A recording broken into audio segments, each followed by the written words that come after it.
Hello students, welcome to the online class of maths in St. Peter's Public School, गुड़ागौड़जी। इससे पहले के chapters में हम लोगों ने ट्रिग्नोमेट्रिक रेशियोज, ट्रिग्नोमेट्रिक आइडेंटिटीज उनके बारे में पढ़ा था। आज जो टॉपिक हम लोग डिस्कस करने वाले हैं वो है हाइट एंड डिस्टेंस। जो ट्रिग्नोमेट्रिक रेशियोज और जो आइडेंटिटीज़ हम लोगों ने पढ़ी थी वो कैसे हेल्पफुल है हमारे लिए रियल लाइफ में भी कुछ ऑब्जेक्ट्स के डिस्टेंस, उनकी हाइट मेजर करने के लिए कैसे कैलकुलेट कर लेते हैं हम लोग विदाउट मेजरिंग देम, वो सब हम लोग इसमें डिस्कस करने वाले हैं। इसके लिए कुछ बेसिक इन्फॉर्मेशन है जो मैं आपको बताने वाला हूँ अभी। सपोज कोई ऑब्जर्वर इस पॉइंट पे खड़ा है, इस पॉइंट पे कोई ऑब्जर्वर है और वो जिस किसी भी ऑब्जेक्ट को देख रहा है सीधे सीधे, यहाँ पे ऑब्जर्वर है और इस पॉइंट पे कोई ऑब्जेक्ट रखा है दूसरा, तो ऑब्जर्वर अपनी आई से इस ऑब्जेक्ट को देखता है। तो ये वाली लाइन जो है इसको अपन कहेंगे line of site. This line is called line of site. ठीक है, थोड़ा ध्यान से देखिए। अभी जैसे मैं यहाँ खड़ा हूँ, मेरी आई ये है, मैं इस आई की लाइन में ही सीधे सीधे यहाँ किसी ऑब्जेक्ट को देख रहा हूँ, तो लाइन ऑफ साइट ये होगी। बट यदि कोई ऑब्जेक्ट मेरी हाइट से ऊपर है, मेरी हाइट से ऊपर यदि कोई ऑब्जेक्ट है, तो मुझे क्या करना होगा, अपनी ये जो लाइन ऑफ साइट है इसको क्या होगा, ऊपर की तरफ टिल्ट करना होगा, यूँ घुमाना होगा ऊपर की तरफ। ठीक है, सो हॉरिजॉन्टल के साथ और जो लाइन ऑफ साइट है उसके बीच में जो एंगल बनेगा उस एंगल को हम बोलते हैं एंगल ऑफ एलिवेशन। मैं आपको समझाऊंगा यहीं पे। दूसरा, यदि मुझे अपनी हाइट से नीचे कुछ देखना है तो मुझे क्या करना होगा, अपनी गर्दन को यूँ झुकाना होगा नीचे की तरफ, और उस ऑब्जेक्ट को देखने के लिए जो लाइन ऑफ साइट होगी प्लस इनिशियली जो लाइन ऑफ साइट थी मेरी, या फिर मैं कह सकता हूँ कि पैरेलल टू द ग्राउंड, इन दोनों के बीच में जो एंगल बन रहा है उसको हम कहेंगे angle of depression. So in case यदि ऑब्जर्वर यहाँ है और वो इस डायरेक्शन में देख रहा है, बट ऑब्जेक्ट जो है वो यहाँ कहीं है, ऑब्जेक्ट यहाँ प्लेस्ड है, तो उसको क्या करना होगा, अपनी आईलिड्स को ऊपर की तरफ करना होगा यूँ। ठीक है, और फाइनली इस ऑब्जेक्ट को देखने के लिए उसकी लाइन ऑफ साइट की जो डायरेक्शन है वो ये हो जाएगी। तो ये जो एंगल फॉर्म हो रहा है यहाँ पे, जिसको हम थीटा से डिनोट करते हैं, this angle is known as angle of elevation. Clear? इसी के साथ यदि ऑब्जेक्ट यहाँ कहीं होता, ऑब्जेक्ट यहाँ प्लेस्ड होता, तो क्या करना होता, लाइन ऑफ साइट इनिशियली ये थी, या फिर हम इसको कह सकते हैं पैरेलल टू द ग्राउंड, और उसको नीचे की तरफ देखना होता। सो लाइन ऑफ साइट हो जाती ये वाली। ठीक है, सो ये जो एंगल फॉर्म हो रहा है, इस एंगल को हम कहेंगे एंगल ऑफ डिप्रेशन।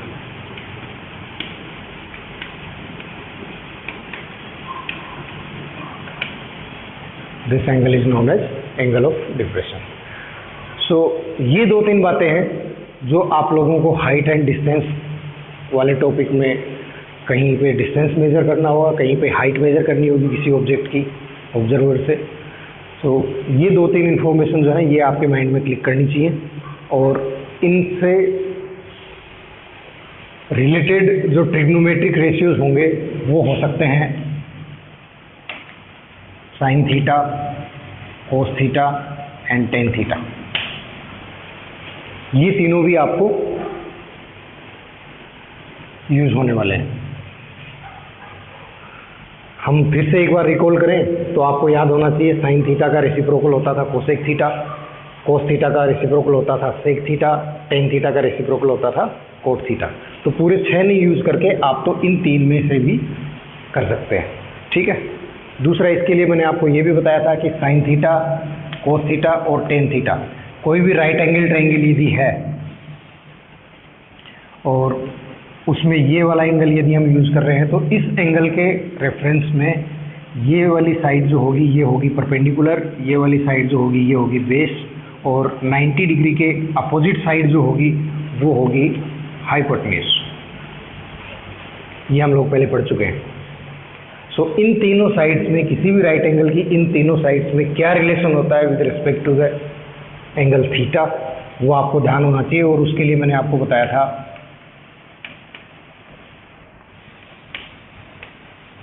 ठीक है। सो साइन थीटा के लिए हो गया perpendicular upon hypotenuse, cos theta के लिए हो गया बेस अपॉन हाइपोटेन्यूज, और टेन थीटा के लिए हो गया परपेंडिकुलर अपॉन बेस। ये तीनों ट्रिग्नोमेट्रिक रेशियोज आपको ध्यान होने चाहिए, ठीक है। सो इससे रिलेटेड प्रॉब्लम्स कैसी हैं वो हम लोग अभी डिस्कस करते हैं। 2-3 बातें ध्यान में रखो, line of site, angle of elevation, angle of depression, ठीक है। ऑब्जेक्ट यहाँ प्लेस्ड है, ये एंगल थीटा है, मैं यहाँ से हॉरिजॉन्टल पे यदि एक परपेंडिकुलर ड्रॉ कर दूँ तो देखो ये राइट एंगल ट्रायंगल बन गया है, ये वाला अभी राइट एंगल ट्रायंगल बन गया है ऐसा, जिसमें ये एंगल थीटा है। तो इसके रेस्पेक्ट में ये क्या हो जाएगा फिर परपेंडिकुलर डिस्टेंस, ये क्या हो जाएगा बेस या हॉरिजॉन्टल डिस्टेंस, और ये क्या हो जाएगा हाइपोटेन्यूज। ऐसे ही नीचे वाले के लिए भी होता है, ठीक है। Okay, next.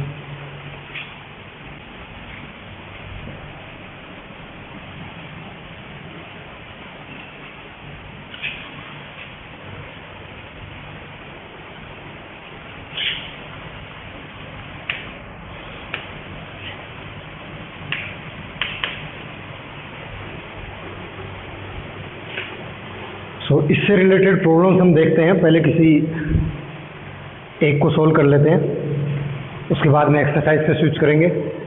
फर्स्ट एग्जांपल क्या कह रहा है, the angle of elevation of the top of a tower from a point on the ground which is 10 into √3 meter away from the foot of the tower is 60 degree, then find the height of the tower.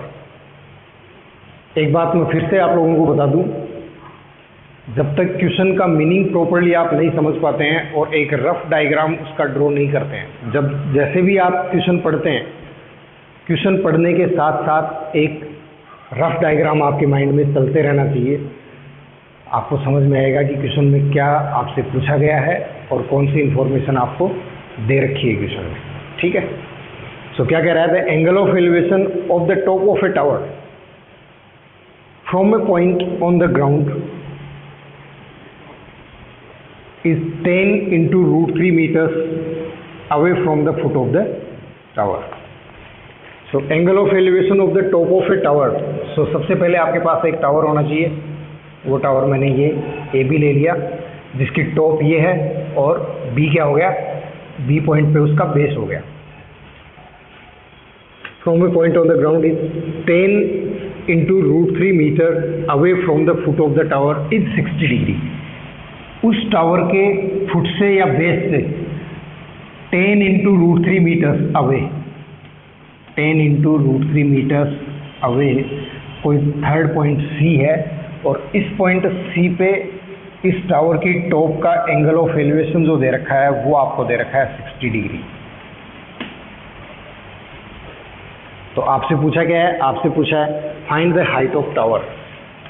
ये distance आपको calculate करना है, ठीक है। तो जैसे जैसे question बोल रहा था वैसे वैसे मैंने एक रफ डायग्राम ड्रॉ कर लिया, और इसको देखने के बाद में बहुत सिंपल बन गया ये क्वेश्चन अभी, और माइंड में एकदम क्लियर है कि हमें क्या दे रखा है और क्या हमें फाइंड करना है, ठीक है।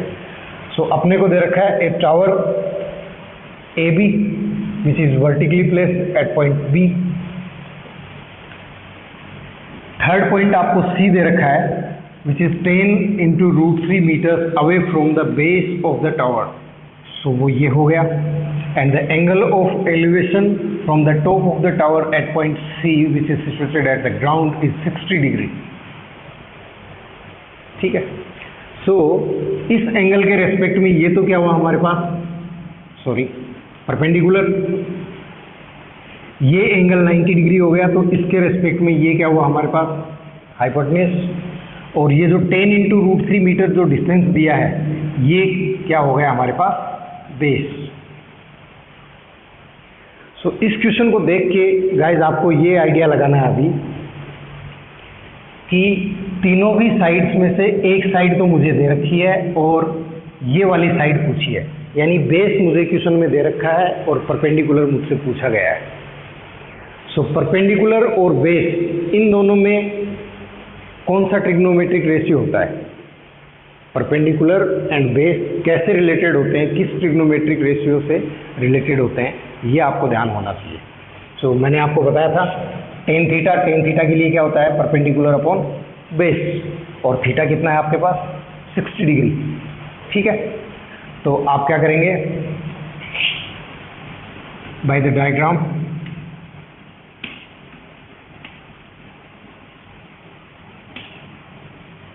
एंगल ऑफ एलिवेशन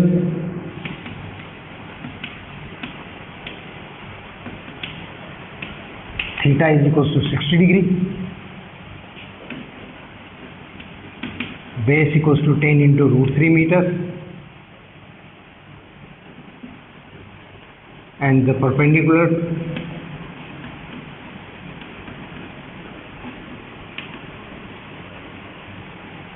या फिर आप इसको कह सकते हो height of tower.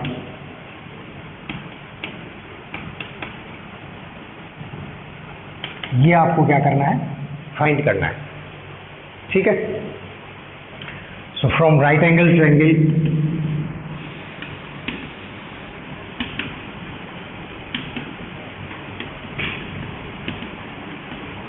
ABC we know that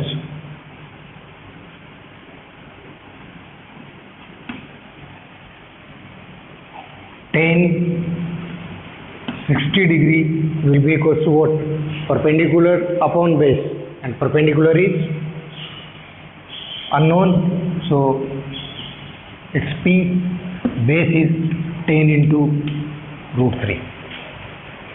tan 30 degree की वैल्यू क्या होती है, एक टेबल हमने पढ़ी थी ना, सो आपको ध्यान होना चाहिए कि tan 30 डिग्री की वैल्यू क्या होती थी, tan 60 डिग्री की वैल्यू क्या होती थी, tan 45 की क्या होती थी, वो टेबल भी आपको माइंड में होनी चाहिए। सो अभी के लिए मैं आपको बता देता हूँ, tan 60 डिग्री जो है उसकी वैल्यू होती है √3, so it's √3 is equals to P upon 10 into √3 by cross multiplying we will get P will be equals to 10 into √3 into √3 which is equals to 10 into 3 and that's 30 metre. ठीक है, सो इस question में हमारे से P यानी perpendicular पूछा गया था जो कि किसके इक्वल था, हाइट ऑफ टावर के इक्वल, और वो हमने फाइंड कर लिया है P is equal to 30 meter. तो फाइनल आंसर आपका क्या हुआ, therefore the height of the tower is 30 meters। ये आंसर हो गया। ठीक है, एक बार फिर से समझ लीजिए, इस टाइप की प्रॉब्लम्स को सोल्व करने के लिए एक रफ डायग्राम आप ड्रॉ करेंगे। रफ डायग्राम ड्रॉ करेंगे तो ये मानिए कि 50% प्रॉब्लम तो आपकी वहीं पे सॉर्ट आउट हो गई है। क्वेश्चन को अच्छे से रीड करो, समझो उसका मीनिंग क्या है, कौन सी इंफॉर्मेशन आपको दे रखी है उसको इस डायग्राम में पुट कर दो। ठीक है, और फिर उसके बाद में आप डिसाइड करो कि इन तीनों में से कौन सा ट्रिग्नोमेट्रिक रेशियो यूज हो रहा है।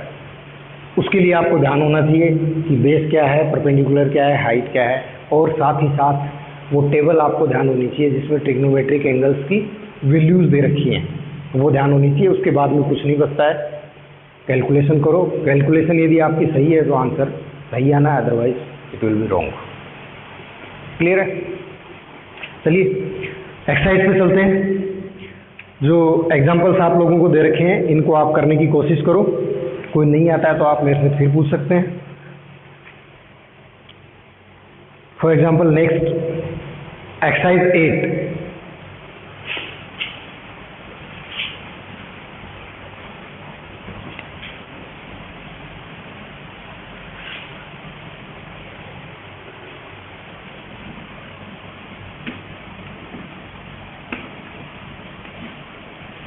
Question number 1 short answer type है, देखते ही क्लियर भी हो जाना चाहिए। The shadow of a vertical pillar is same the height of pillar, then the angle of elevation of sun will be what. Options आपको दिए हैं। The shadow of a vertical pillar is same the height of pillar. Question को समझने की कोशिश करो। The shadow of a vertical pillar is same. So सबसे पहले वर्टिकल पिलर यदि आपके पास होगा तभी तो आप उसकी शैडो ड्रॉ करेंगे, ठीक है। सो ये वर्टिकल पिलर हो गया, इसकी शैडो कहाँ होगी? ग्राउंड पे। मैं यदि ग्राउंड पे खड़ा हूँ, आप यदि मेरी शैडो देखेंगे तो मेरे आगे पीछे दाएं बाएं कहीं न कहीं कहीं मिलेगी ग्राउंड पे। ओके, सो मैंने वो शैडो ये ले ली पॉइंट सी तक। अब क्वेश्चन मुझसे क्या कह रहा है, इस शैडो की जो लेंथ है वो किसके इक्वल है? जितनी इस टावर की हाइट है। सपोज इस टावर की हाइट 10 है तो शैडो की लेंथ भी 10 मीटर्स है। इसकी 100 मीटर्स है तो इसकी भी 100 मीटर्स है। ये 90 मीटर्स है तो ये भी 90 मीटर है। क्लियर है सबको? सो मैं ये एज्यूम करूं कि height of tower is h, तो लेंथ ऑफ शैडो भी क्या होगी? h, ठीक है। अब मुझसे पूछा है then what's the angle of elevation of sun. So angle of elevation आपका ये बन गया और ये आपको कैलकुलेट करना है थीटा। क्लियर है? So from right angle triangle ABC. अब इस बार आपको ये दोनों साइड दे रखी हैं, ये बेस हो गया, ये हाइपोटेन्यूज हो गया और ये परपेंडिकुलर हो गया और ये हाइपोटेन्यूज हो गया। राइट एंगल ट्रायंगल बन रहा है। सो इसका तो कोई मतलब नहीं है, आई मीन इस क्वेश्चन में कोई यूज नहीं है इसका। हमें ये देखना है कि परपेंडिकुलर और बेस ये दोनों हमें दे रखे हैं, तो परपेंडिकुलर और बेस इन दोनों में कौन सा ट्रिग्नोमेट्रिक रेशियो यूज होता है? वो ट्रिग्नोमेट्रिक रेशियो है tan थीटा। थीटा हमें इस बार दे नहीं रखा है, वो हमसे पूछा गया है। So from right angle triangle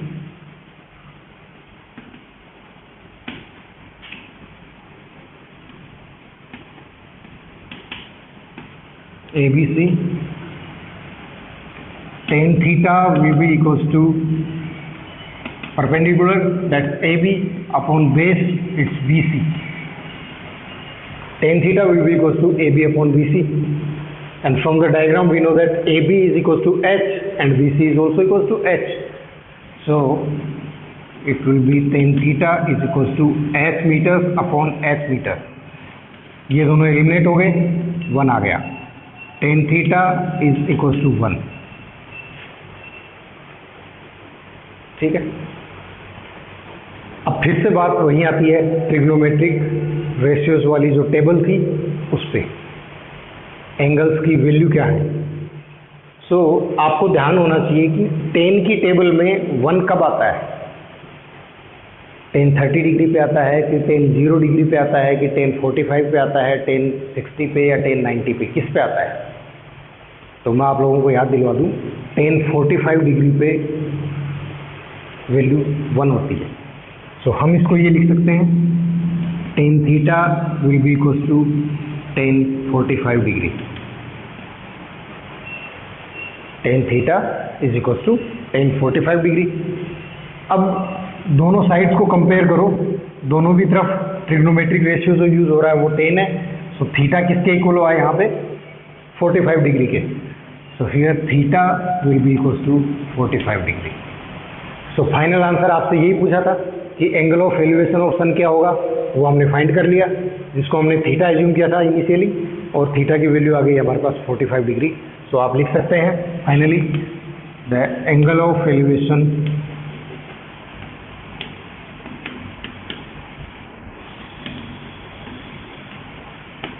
of the sun is 45 degree. ये फाइनल आंसर हुआ आपका, ठीक है। तो क्लास इतना ध्यान रखने की ज़रूरत है, अब जब भी आपको कोई भी trigonometric problem height and distance से रिलेटेड सोल्व करनी है, पहला काम क्वेश्चन को अच्छे से पढ़ो, दूसरा काम एक रफ फिगर बनाओ, और जो इन्फॉर्मेशन आपको दे रखी है वो आप उस राइट एंगल ट्रायंगल वाली फिगर में रिप्लेस कर दो। कहाँ परपेंडिकुलर है, कहाँ बेस है, कहाँ एंगल ऑफ एलिवेशन है, कहाँ एंगल ऑफ डिप्रेशन है। फिर आप ये देखो कि क्या आपसे पूछा गया है और कौन सा ट्रिग्नोमेट्रिक रेशियो यूज होगा। कभी भी आपका क्वेश्चन रॉन्ग नहीं होगा। बट बार बार हर एक क्लास में मैं एक ही बात कहता हूँ कि आपको क्वेश्चन को अच्छे से पढ़ना है। जब तक आप रीडिंग नहीं लगानी है खाली कि बस रीड कर लिया, क्या हुआ समझ ही नहीं आया, रीड कर लिया, अरे समझ में नहीं आया। रीड करने से समझ में नहीं आएगा, केयरफुली रीड करो, उसका मीनिंग समझो क्या पूछ रहा है आपसे, और फिर उसको आप सोल्व करो, हो जाएगा, ठीक है। Next,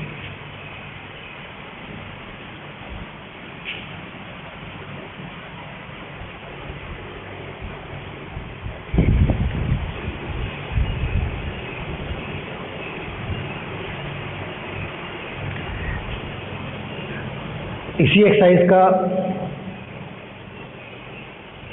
7th question, the angle of elevation of the top of the tower from 2 points distance A and B from base of tower, if A is greater than B are 30 degree and 60 degree,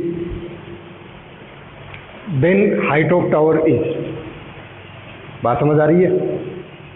The angle of elevation of the top of the tower from 2 points distant A and B from the base of the tower are 30 degree and 60 degree. Then what will be the height of that tower? Question समझ में आया? सबसे पहले आपको एक tower चाहिए, वो मैंने ले लिया A एंड B, ठीक है। पॉइंट B पे उसका बेस है, पॉइंट A टावर की टॉप है। इस टावर की टॉप से दो एंगल ऑफ एलिवेशन दे रखे हैं आपके, और वो दोनों पॉइंट्स ग्राउंड पे हैं। वो दोनों पॉइंट्स जो ग्राउंड पे हैं उनका distance A and B centimetre दे रखा है आपको।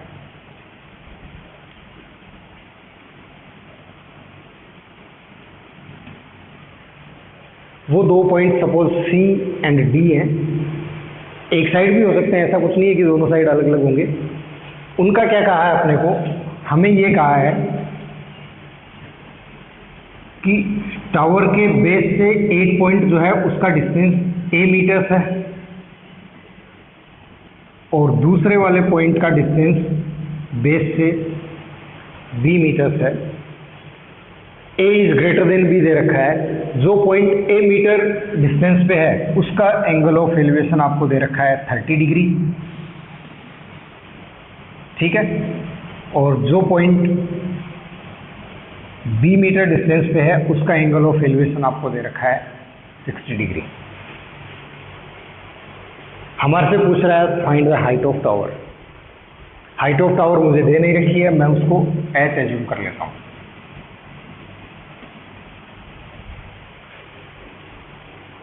क्लियर है? Okay.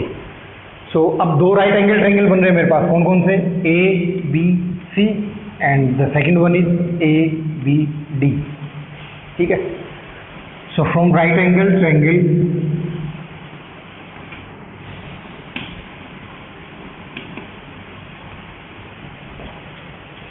A B D,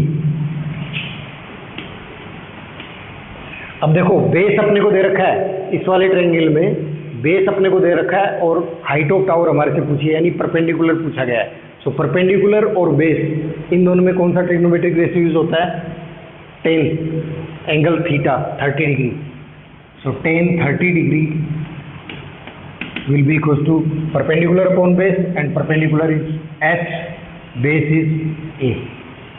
tan 30 degree is equal to 1/√3, so 1/√3 will be equal to H upon A।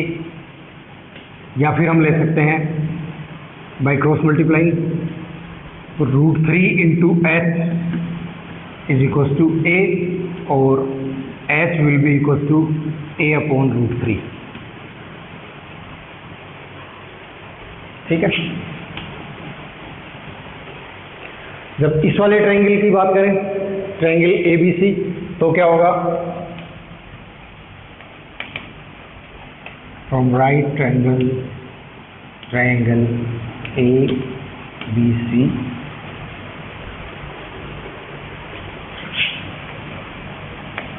tan 60 degree will be equals to perpendicular upon base, so it's h upon b और इसकी value होती है √3 is equals to h upon b और h will be equals to what? √3 into b.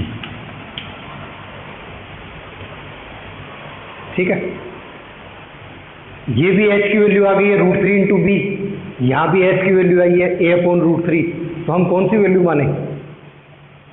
ये h जो है ये भी किसको रिप्रेजेंट कर रहा है? हाइट ऑफ टावर को। वो वाला h जो है वो भी किसको रिप्रेजेंट कर रहा है?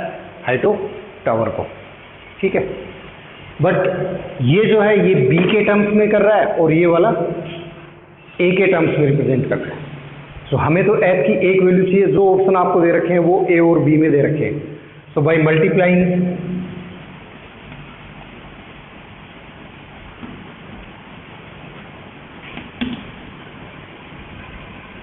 Equation first and second, so h को h से मल्टीप्लाई करूंगा तो आएगा h² √3 इंटू b को मैं मल्टीप्लाई कर रहा हूँ a अपॉन √3 से। तो देखिए √3 से √3 कैंसिल हो रहा है, यहाँ आएगा h² will be equals to a into b, but ये तो आया h का square is equals to a into b, हमें क्या चाहिए? h चाहिए। So by taking square root of both the sides, h will be equals to square root of ab.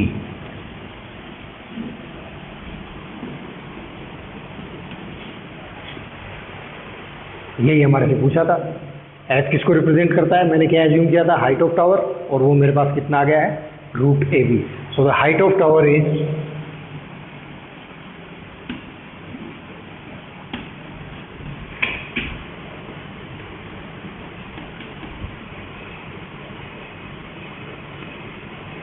√a into b meters. ये answer हो गया आपका। सो ऐसा किस ऑप्शन में दिया है? सी में। ठीक है, सो क्लास प्रॉब्लम्स बड़ी सिंपल हैं। जैसे जैसे आप लोग मेरे साथ चल रहे हो तो आपको ये लग रहा होगा यार ये तो बड़ी इजी है। एक्चुअल में है भी इजी, टफ नहीं है, बट ये इजी कब है? जब आप थोड़ा दिमाग काम में लोगे, क्वेश्चन को सही से समझोगे, सही डायग्राम बनाओगे, वैल्यूज सही से पुट करोगे, कैलकुलेशन आपकी सही होगी, है ना। सब कुछ सही सही है तो सब सही है, एक भी इनमें से यदि गलत हुआ तो आंसर रॉन्ग, और उसकी शुरुआत होगी आपका क्वेश्चन पढ़ने से ही। ठीक है, सो बार बार मैं आप लोगों को एक ही बात बोल रहा हूँ, क्वेश्चन अच्छे से पढ़ो, क्वेश्चन अच्छे से पढ़ो, बहुत ज़रूरी है ऐसा बोलना। उसको प्रैक्टिस में भी डालो, ये नहीं सर बोल रहे हैं सुन लिया ब्रो हो गया, नहीं। ठीक है, सो मैंने 3-4 प्रॉब्लम्स आपको करवाई हैं ऑब्जेक्टिव टाइप क्वेश्चंस में से। इनको आप करना, जो रिमेनिंग है उनको होमवर्क की नोटबुक बना लीजिए, और जो मैंने पढ़ाया है उसके भी कुछ नोट्स तैयार करो साथ साथ, और होमवर्क भी कंप्लीट करो। बाकी हम नेक्स्ट लेक्चर में करते हैं। ठीक है, थैंक यू वेरी मच।